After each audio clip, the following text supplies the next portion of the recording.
রাষ্ট্রের আইন শৃঙ্খলা রক্ষা, জননিরাপত্তা নিশ্চিতকরণ এবং অপরাধ দমনে র্যাব পেশাদারিত্ব, সততা এবং নিষ্ঠার সাথে দায়িত্ব পালন করে আসছে। সুনির্দিষ্ট গোয়েন্দা তথ্যের ভিত্তিতে পরিচালিত নিয়মিত অভিযান ও প্রতিরোধমূলক কার্যক্রমের মাধ্যমে সংঘবদ্ধ অপরাধীদের আইনের আওতায় আনতে র্যাব সর্বদা তৎপর রয়েছে। এরই ধারাবাহিকতায় আজকের অভিযানের বিষয়ে আপনাদের সামনে সংক্ষিপ্তভাবে একটি গুরুত্বপূর্ণ তথ্য আমি তুলে ধরছি।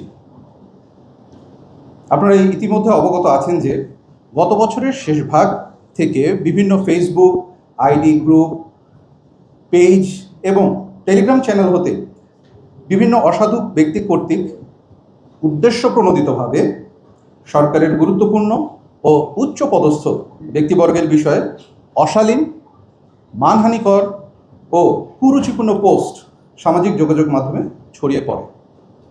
এতে ভিকটিমগণের সামাজিক মর্যাদা চরমভাবে ক্ষুণ্ণ হয়।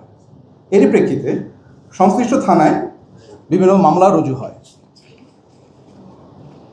তদন্তকারী কর্মকর্তার অধিযাচন পত্রের আলোকে র্যাব উক্ত ঘটনার সাথে জড়িত ব্যক্তিদের আইনের আওতায় আনতে গোয়েন্দা নজরদারি বৃদ্ধি করে।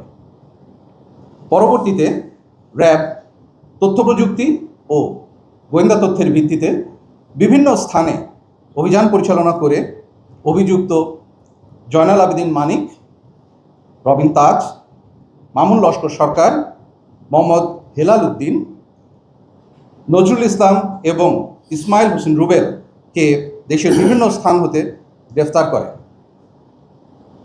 গ্রেফতারকৃতদের বিরুদ্ধে পরবর্তী যে আইনানুগ ব্যবস্থা, সেই ব্যবস্থার গ্রহণের কার্যক্রম প্রক্রিয়াধীন রয়েছে এবং এ বিষয়ে আমাদের ফলো আপ অপারেশন এখনও চলমান রয়েছে।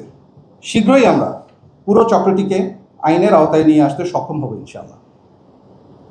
প্রিয় সাংবাদিক ভাইরা, আমি আপনাদের মাধ্যমে সকলের দৃষ্টি আকর্ষণ করে বলতে চাই, যে কোনো ধরনের সংবেদনশীল ও স্পর্শকাতর তথ্য সোশ্যাল মিডিয়া অথবা অনলাইন প্ল্যাটফর্মে শেয়ার করার আগে আমরা যেন যাচাই বাছাই করে নিই এবং তথ্য অপপ্রচারের মতো ঘৃণ্য অপরাধ থেকে নিজেদেরকে বিরত রাখতে চেষ্টা করি। আপনাদের সকলকে ধন্যবাদ। এ বিষয়ে আরও পরবর্তী কিছু তথ্য আপনাদের টেকনিক্যাল যে বিষয়গুলো আছে সেগুলোকে হাইলাইট করার জন্য আমি আন্তর্জাতিক অপরাধ ট্রাইব্যুনালের প্রসিকিউটর এখানে উপস্থিত আছেন, ওনার কাছে আমি মাইক্রোফোনকে হস্তান্তর করছি। ধন্যবাদ। আসসালামু আলাইকুম। আমি